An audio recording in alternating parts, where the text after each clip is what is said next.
এরপর রাসূল সাল্লাল্লাহু আলাইহি ওয়াসাল্লাম বলেন ওয়া আন্না মুহাম্মাদান রাসূলুল্লাহ, এবং মুহাম্মদ সাল্লাল্লাহু আলাইহি ওয়াসাল্লাম আল্লাহর রাসূল, এই সাক্ষ্য তোমরা দিবে না। ওয়া ইউকিমুস সালাতা ওয়া ইউতুজ যাকাত, এবং সালাত আদায় করবে না এবং যাকাত দিবে না।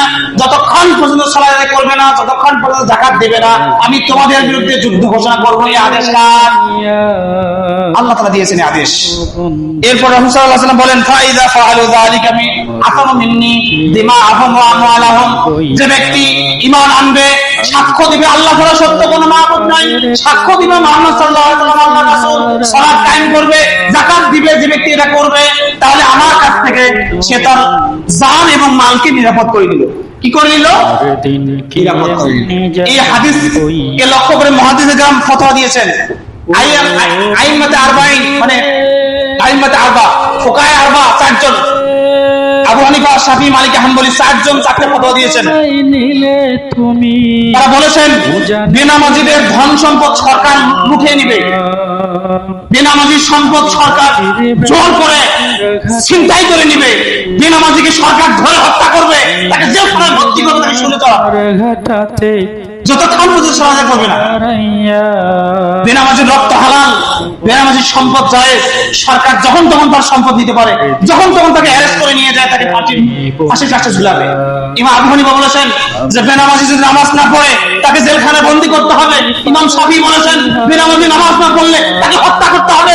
ইমাম আহমদ বিন হাম্বল বলেছেন বেনামাজি সালাত না করলে তাকে বন্দী করতে হবে, মারতে মারতে পাশে সান তুলে দিতে হবে, যদি সালাত করে তাকে ছেড়ে দিতে হবে। বেনামাজির এই পৃথিবীতে বেঁচে থাকার কোনো সুযোগ নাই। চারজন ওলামায়ে কেরাম এছাড়াও অধিকাংশ মুহাদ্দিস কেরাম এই কথা দিয়েছেন যে বেনামাজি নিরাপদ নয়। ঘাটে দেখি কি বুঝা গেল? তাহলে বেনামাজি কোনোই নিরাপদ নয়। ইসলামী রাষ্ট্র গঠন হলে বেনামাজির পাছার চামড়া তুলে দেওয়া হবে, পুলিশ এসে ঠিকই তাকে সরাতে করা, অথবা তাকে জেলখানা নিয়ে যাবে, অথবা তার সম্পদ লুণ্ঠন করে নিয়ে যাবে, বাড়ি ঘর আগুন দিয়ে জ্বালিয়ে দেবে। বেনামাজি থাকার কোনো অধিকার এই সমাজে নাই, মুসলিম সমাজে নাই। কিন্তু এখন আমাদের ইসলামী সরকার নাই থেকে বেনামাজিরা ঘুম দেয় আর ঘুম ভাঙে না। আমি জাগিয়ে দিচ্ছি আপনাকে, যদি এই পৃথিবীতে আপনার আগুন, বাড়িতে আগুন না লাগে, আপনার কবরে আগুন জ্বলবেই। আল্লাহ রাসূল বলেছেন আপনার কবরে আগুন জ্বলবেই। আপনি কি মনে করেছেন সালাত করবেন না, নিরাপদ থাকবেন? অসম্ভব, হতে পারে না। এখনই তওবা করে ফিরে আসুন, নইলে এই পৃথিবীতে নিরাপদ থাকলেও আপনি মরার পর নিরাপদ থাকবেন না। আপনার মতো বেনামাজির জানাজা করার অধিকার কোনো মুমিনের নাই, আপনার জন্য ক্ষমা প্রার্থনা করার অধিকার কোনো মুমিনের নাই। এই একটা আল্লাহ তাআলার নাই।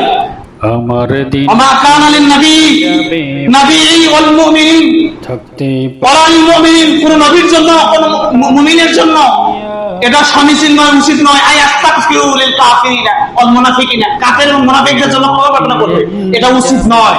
আপনি নামাজ পড়বেন না, মারা যাবেন, আর আপনার জানাজায় দাঁড়িয়ে আমি বলবো আল্লাহ আল্লাহুম্মা ওয়া আহমু, আল্লাহ ব্যক্তি ক্ষমা করে মাফ করো, কখনোই না। আপনি তো নামাজ পড়লেন, বেনামাজি, আপনি কাফের। আপনার জানাজা যদি আমি যাই, আল্লাহ আমাকে যদি ধরে যান ওই কাফের বান্দার জানাজা তুমি করলে কেন, আমি কি জবাব দেবো বলেন? কি জবাব দেবো? কাজে ভাই এই কথা আমি বলতে চাই না। আমি চাই আমার এই সমাজের প্রত্যেকটা মুসল্লি 5 ওয়াক্ত নামাজ পড়বে, এটা আমার অধিকার। আমি চাবো আপনি প্রত্যেকটা মানুষ মুসল্লি আপনি সালাত করবেন। আপনার জানাজা কেন হবে না? আপনি মুসলিম, আপনি মুমিন, আপনি মুমিন সমাজে বাস করেন, কেন আপনি সালাত করবেন না? কেন করবেন না? আপনি করতে হবে। সম্মানিত উপস্থিতি, কাজে আসুন আমরা পবিত্র কোরআন এবং সহিহ সুন্নাহ আঁকড়ে ধরে মৃত্যু পর্যন্ত আল্লাহ সুবহানাহু ওয়া তাআলা ইবাদত করে মুখলেস বান্দা হয়ে আমরা পৃথিবী বিদায় হয়ে যাই, এবং শয়তানের বিরুদ্ধে আপোষহীন সংগ্রাম আমরা চালিয়ে যাই। আল্লাহ তাআলা আমাদের সবাইকে সেই মেজাজ, সেই মনোবল, সেই তাওহীদ চেতনা আমাদেরকে দান করুন। আল্লাহুম্মা আমিন। আকুলু কওলি হাযা আস্তাগফিরুল্লাহ লাকুম ওয়া লিসাইরিল মুসলিমিনা ওয়াল মুসলিমাত ফাস্তাগফিরুহু ইন্নাহু হুয়াল গফুরুর রহিম।